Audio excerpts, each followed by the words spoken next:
There is some new reporting today by NBC News that the Harris-Walz campaign is preparing for Donald Trump to prematurely declare himself the winner on election night before all the results are tabulated.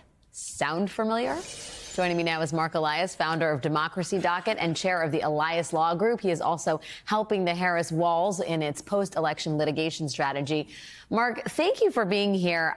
I do wonder, we're hearing words, we have reporting about the Trump campaign filing pre-election lawsuits. And I wonder what you think of this effective pre-buttal for Election Day. Yeah, look, we have known for some time that Donald Trump uses the legal system not to adjudicate things on the merits, but rather to make a point. Sometimes it's to intimidate his business associates. Sometimes it's to victimize innocent consumers of his products. And in the election context, we know he has used it to try to further a false narrative, the big lie, that serves as a permission structure for him and his supporters to deny the reality that he lost in 2020 and that he will almost certainly lose the popular vote and probably the election in 2024. So the way he deals with this is he has his lawyers file a bunch of lawsuits, but we have to be clear, those lawsuits are not succeeding. Just today, the RNC lost a big case in Pennsylvania. Yesterday, they lost one in Georgia. The day before that, they lost one in Michigan. They have lost one in North Carolina.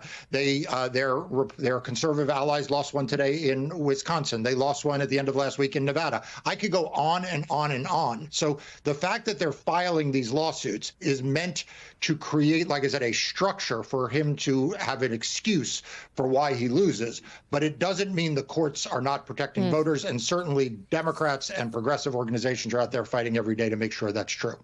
We know that this is not going to be resolved on election night, almost certainly. It is going to take several days to get these results in. And I wonder if you have suggestions about how to navigate the post-election day period, both, I mean, honestly, for people in the media and for people out there in the world, citizens out there in the world, as they sort of try and straddle this interregnum period of uncertainty. Yeah, so I'd say two things. First of all, make sure everyone votes and don't let the cynics convince people that it doesn't matter or they shouldn't, right? The cynics want you to believe there's going to be chaos. Donald Trump wants you to believe your vote doesn't matter. And none of that's true. We're going to have an orderly election, and it's important that everyone make sure that they get out and vote. That's number one. Number two, in the post-election period, understand that it is normal for it to take a few days for the ballots to be counted. You know, part of that is just the normal process of counting ballots in the way we do in the United States, which is at the local level and at the county levels. And so it takes a few days. It is also the fact that Republicans around the country in their legislative power have prevented the faster counting of ballots because they want there to be that period of uncertainty. But the last thing I'd offer, and this I offer to the general public and also, frankly, to the media that's listening, Donald Trump lies about almost everything. So there's no reason to believe he's going to stop lying about the outcome of the election. So treat what he comes out of his mouth as presumptively untrue.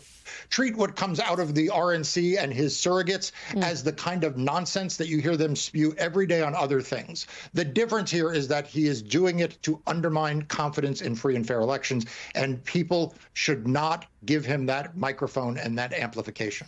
Are you most worried about the days, immediately after the election, or do you think that there's some reason to really look at the calendar all the way up until January 20th, Mark? Look, my job is to worry about everything, right? My job is to make sure that I worry about everything now, and I worry about everything on Election Day and after Election Day, all the way to the end. I think for voters, their job is to make sure they vote. Their job is to make sure that they don't get dissuaded and that they don't buy into the Republican big lie. And I think if everyone votes, we'll make sure that there's an orderly process. I'm not saying it's going to be immediate or that it's going to be without bumps in the road. I mean, Donald Trump and his allies filed 60-plus lawsuits last time and staged a violent insurrection in the nation's capital. But at the end of the day, they lost those lawsuits, and the vote was certified on January 6th. So we'll worry about the process. People need to make sure they vote. Mark Elias is going to be up worrying. We just got to vote. You heard it from the man here first. Mark, thank you for joining me tonight. I really appreciate it.